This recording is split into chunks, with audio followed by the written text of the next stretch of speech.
अस्सलाम वालेकुम, मैं हूं शहजाद अमान और आप देख रहे हैं ऐसे टीवी। अभी खान साहब की कॉल पे बहुत बड़ी तादाद में जो खान साहब के जियाले पहुंचना शुरू हो गए हैं। अभी जो है मांगा मंडी से बहुत बड़ी रैली आई है।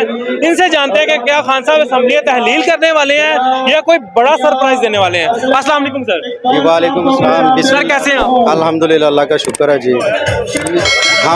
मेरा नाम राणा शुएब अली खिजरी है, नायब सदर उलमा इकबाल टाउन का। खान साहब की कॉल पे हम यहाँ पहुँचे हैं। ठीक है, मुल्क बचाओ, इलेक्शन कराओ, मुल्क बचाओ रैली की जो तहरीक है इसका हम हिस्सा है। क्योंकि आप देख लें कि PDM की नालायक गवर्नमेंट ने मुल्क का दिवालिया निकाल दिया है और जिसकी वजह से गरीब अवाम इंतहाई परेशान है। मुल्क जो कि डिफ़ॉल्ट होने तक पहुँच चुका है।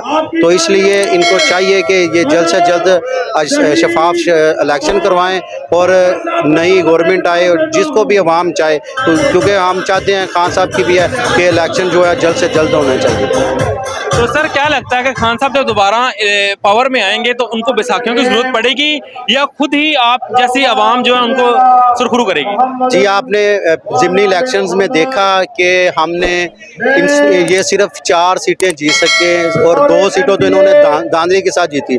75% जो है पब्लिक ने हमें वोट दिया है और आप देखेंगे कि इंशाल्लाह ताला 1 नहीं 2 नहीं 3 ताई अक्सरियत से इमरान खान साहब दोबारा आएंगे और वज़ीर आज़म इलेक्ट होंगे और हमें किसी किस्म की भी खान साहब को किसी बैसाखियों की ज़रूरत नहीं पड़ेगी और इंशाल्लाह ताला मुल्क जो है हमारा दुनिया के अंदर एक नाम होगा और पाकिस्तान जैसे कि हमारे बड़ों ने बड़ी कुर्बानियों के साथ इस मुल्क को हासिल किया है और ये कुर्बानियाँ इंशाल्लाह ताला रायगानी रहेंगी।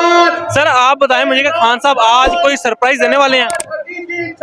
इंशाल्लाह मुल्क जो अपने मुल्क की और जो अपनी आवाम की बेहतरी के लिए होगा, इंशाल्लाह ताला वही फैसला करेंगे जिससे इस मुल्क की जो जिस दलदल में फंसा हुआ उसका निकालने के लिए कोई अच्छी राह तलाश करेंगे। इंशाल्लाह ताला उनका जो भी फैसला होगा अच्छा ही होगा। तो सर मुझे बताएं, क्या खान साहब को चाहिए नहीं था कि 7 माह 6 माह जो रह गए हुकूमत को ये भी गुजारने चाहिए थे?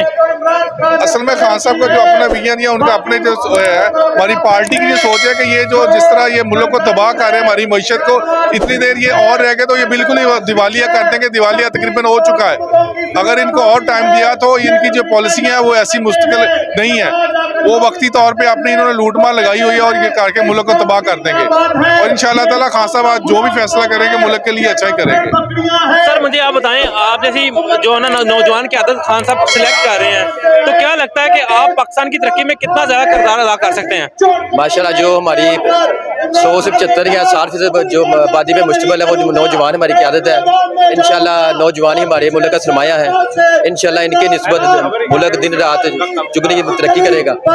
इंशाल्लाह खान साहब की क़यादत में इंशाल्लाह हम पाकिस्तान को वो मुकाम देंगे। इंशाल्लाह जो एक ख्वाब था वो इंशाल्लाह पूरा होगा इमरान खान की क़यादत। सर मुझे बताएं, खान साहब जब दोबारा पावर में आएंगे तो कौन कौन से मंसूबे हैं जो वो दोबारा से जारी कर सकते हैं? माशाल्लाह उन्होंने पाकिस्तान की तरक्की में इमरान खान साहब ने बहुत ऐसे मंसूबे हैं जो उन्होंने मुल्क में आके इन चोरों में आके तो ना सिर्फ मुल्क को डिफॉल्ट किया बल्कि मंसूबे भी तखीर का शिकार हो गए हैं।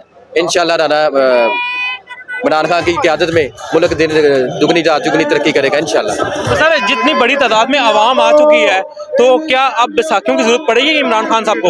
इंशाल्लाह उम्मीद तो है हमें। इंशाल्लाह 2 तारीख अक्सरियत से आएंगे इमरान खान इंशाल्लाह। तो सर सदारती निज़ाम की तरफ जाएंगे खान साहब? हो सकता है, यही हल है इस मुल्क का, सदारती निज़ाम की तरफ जाने का, इसके अलावा कोई हल नहीं है। बहुत बहुत शुक्रिया सर आपका।